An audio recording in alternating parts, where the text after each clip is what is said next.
ഇന്ന് തന്നെ ഡൗൺലോഡ് ചെയ്യൂ. കാണൂ നിങ്ങളുടെ ഫേവറേറ്റ് ഷോസ്. വിളിച്ചിട്ട് മോള് കേൾക്കാതിരുന്നപ്പോ ഞാൻ ആകെ പേടിച്ചു പോയി. മോളെയും കൊണ്ട് ഹോസ്പിറ്റലിൽ പോവാൻ സാറ് കുഞ്ഞിനെയും കൊണ്ട് വന്നപ്പോൾ ആര് കുഞ്ഞിനെ എടുത്തു? അത് പിന്നെ അവരാണെങ്കിൽ മാഡത്തിന്റെ വലിയ അടുപ്പക്കാരാ. സാറിന് ഇവിടെ വെച്ച് കണ്ട കാര്യം അവരപ്പ തന്നെ മാഡത്തിനോട് പറഞ്ഞു കൊടുക്കും. പിന്നത്തെ കാര്യം ഞാനൊന്നും പറയണ്ടല്ലോ. അയ്യോ സാറിപ്പോ സാറൊരു കാര്യം ചെയ്, കുഞ്ഞിനെ സോഫയിലേക്ക് കിടത്ത് പ്ലീസ്. സാറേ വാ, ഞാൻ പറയുന്നത് കേക്ക്. വാ സാറേ പ്ലീസ്, ഇവിടെ ഒന്ന് കിടത്ത് സാറേ. അതൊക്കെ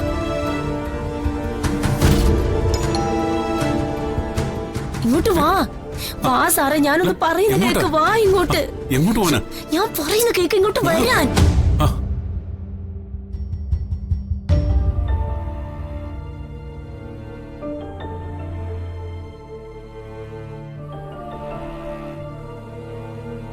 ബെല്ലടിച്ചിട്ട് എന്താ വാതില് തുറക്കാത്തെ?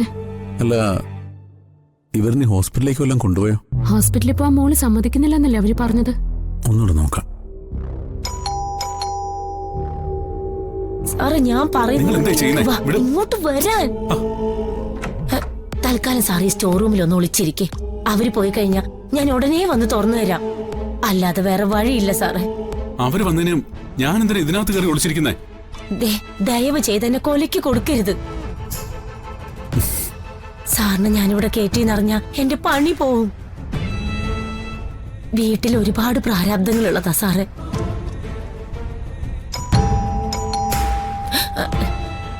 അവര് കടന്ന് വിളിക്കുന്നു. സാർ ഇതിനകത്ത് കയറി സാറേ പ്ലീസ്. അവര് പോയിട്ട് ഞാൻ തുറന്നു തരാം. വാ സാറേ പ്ലീസ്. വാ സാറേ, ഇതിനകത്തോട്ട് ഒന്ന് കയറി പ്ലീസ്. നിങ്ങൾ എന്താ ചെയ്യുന്നേ? വാതിൽ തുറക്ക്, എനിക്കൊരു കാര്യം പറയാനുണ്ട്. പ്ലീസ് സാറേ, ഇപ്പൊ ഒന്നും പറയണ്ട. ദയവേത് ശബ്ദം ഉണ്ടാക്കാതിരിക്കേ. ഞാൻ പെട്ടെന്ന് വരാം. വാതിൽ തുറക്കാൻ. എന്താ ഗൂഗിൾ ഇവര് വാതിൽ തുറക്കാത്തെ?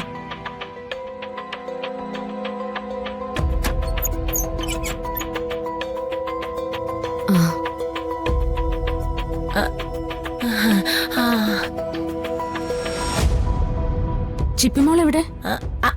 അകത്തുണ്ട്.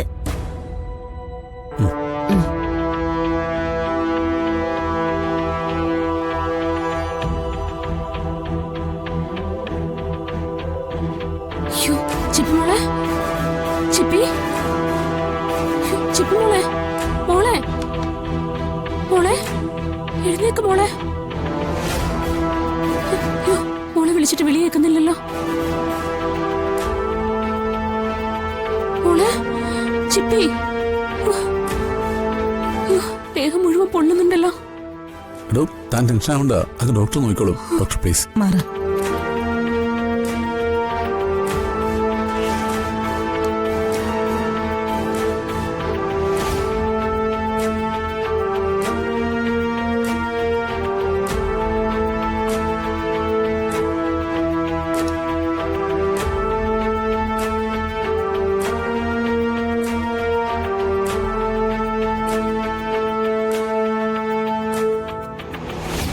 വയ്യാത്ത മോളെ ഇവിടെ സോഫയിലാണോ കിടത്തുന്നേ? എന്ത് പറയാനാ മാഡം, വിളിച്ചിട്ട് മോള് കേൾക്കാതിരുന്നപ്പോ ഞാൻ ആകെ പേടിച്ചു പോയി. മോളെയും കൊണ്ട് ഹോസ്പിറ്റലിൽ പോവാൻ സാറ് കുഞ്ഞിനെയും കൊണ്ട് വന്നപ്പോൾ ആര് കുഞ്ഞിനെ എടുത്തു? അത് പിന്നെ ഞാൻ എടുത്ത കാര്യാ പറഞ്ഞത്. ആശുപത്രി പോവാൻ സാരി ഉടുത്ത് മോളെ എടുത്ത് വന്നപ്പോഴാ നിങ്ങൾ വന്നത്. അതുകൊണ്ടാ വാതിൽ ഉറക്കാൻ വൈകിയത്. എന്തിനാ ജെനി ഇങ്ങനെ ടെൻഷൻ ആവുന്നേ? അത് പിന്നെ മോൾക്ക് വയ്യാതായപ്പോ ഞാൻ ആകെ പേടിച്ചു പോയി മാഡം.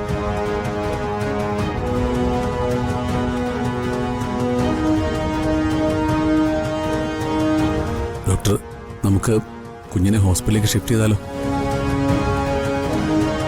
ടെമ്പറേച്ചർ 102 ഡിഗ്രിയാ. തൽക്കാലം നമുക്കൊരു ഇഞ്ചക്ഷൻ കൊടുക്കാം.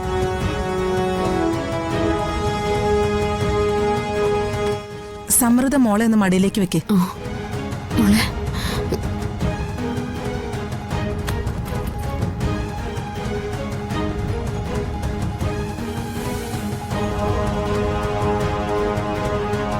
മോളെ ഒന്ന് ചെരിച്ചു കിടത്ത്.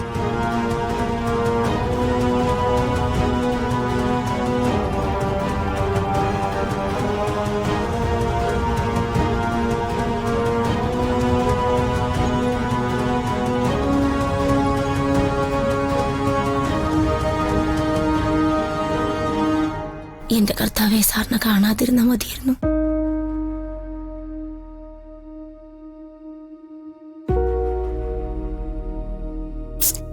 ശ്ശ്. യ്യോ. ശ്ശോ.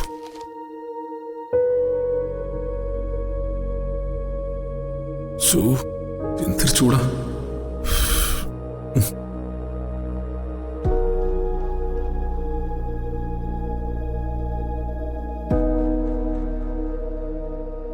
പെട്ടെന്ന് കുട്ടിക്ക് പനി വരാൻ എന്താ കാരണം? മഴ നനയോ മറ്റോ ചെയ്തോ? അങ്ങനെ വലിയ പനിയൊന്നും വന്നിട്ടില്ല. പിന്നെ കുട്ടി വല്ലതും കണ്ട് പേടിച്ചോ ഇങ്ങനെ പെട്ടെന്ന് പനി വരാൻ? അത് പിന്നെ ഡോക്ടർ, സ്കൂളിൽ വെച്ച് കഴിഞ്ഞ ദിവസം ചെറിയൊരു പ്രോബ്ലം ഉണ്ടായിരുന്നു. മോളതിൽ വലിയ വിഷമത്തിലായിരുന്നു. അപ്പൊ വെറുതെ അല്ല പനി വന്നത്. ഒരു കാര്യം ചെയ്യേ, നിങ്ങൾ പോയി കുറച്ച് വെള്ളം ചൂടാക്കി കൊണ്ടുവാ. ആ ശരി, ഇപ്പൊ കൊണ്ടുവരാം. കുട്ടിയുടെ മനസ്സിനേറ്റ ആഘാതമാണ് ഈ പനിക്ക് കാരണം. സാരമില്ല, ഇത് മാറിക്കോളും. ഈ ഇഞ്ചക്ഷൻ എഫക്റ്റീവാണ്. തൽക്കാലം കുറച്ച് മരുന്നുകൾ ഞാൻ തരാം, അത് കൊടുത്താ മതി. അപ്പോ ഹോസ്പിറ്റലിലേക്ക് ഷിഫ്റ്റ് ചെയ്യേണ്ട കാര്യമില്ലല്ലേ? തൽക്കാലം അത് വേണ്ട. ആ ചൂടാക്കിയ വെള്ളം തുണിയിൽ മുക്കി മോളുടെ ദേഹവും നെറ്റിയൊക്കെ തുടച്ചെടുക്കണം.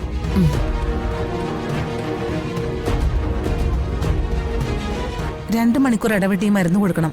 ആ ശരി ഡോക്ടർ. ഈ കുട്ടിയുടെ അമ്മ എവിടെ? അവരൊരു മീറ്റിംഗിൽ പങ്കെടുക്കാൻ മുംബൈക്ക് പോയതാ. പോകുമ്പോ കുട്ടിക്ക് പനിയൊന്നും ഇല്ലായിരുന്നു. ഓഹോ, അത് ശരി. ഇത് പെട്ടെന്ന് മാറിക്കോളും. ഈ മരുന്ന് കൊടുത്താൽ മതി.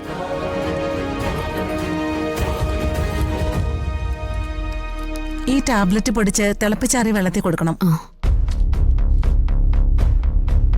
ഈ ടാബ്ലറ്റ് ആഹാരം കഴിക്കുന്നതിന് 1/2 മണിക്കൂർ മുമ്പ് കൊടുക്കണം. ശരി ഡോക്ടർ. എന്നാ പിന്നെ ഞാൻ ഇറങ്ങട്ടെ. പിന്നെ ഒരു കാര്യം കൂടി, കുഞ്ഞിന് ടെൻഷൻ ഉണ്ടാക്കുന്നൊന്നും ചോദിക്കേ പറയേ ചെയ്യരുത്. ഞാൻ ഡോക്ടറെ ഡ്രോപ്പ് ചെയ്തിട്ട് വരാം. ഡോക്ടർ. ഓക്കെ.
ഏയ്, ഹലോ, തുറക്ക്.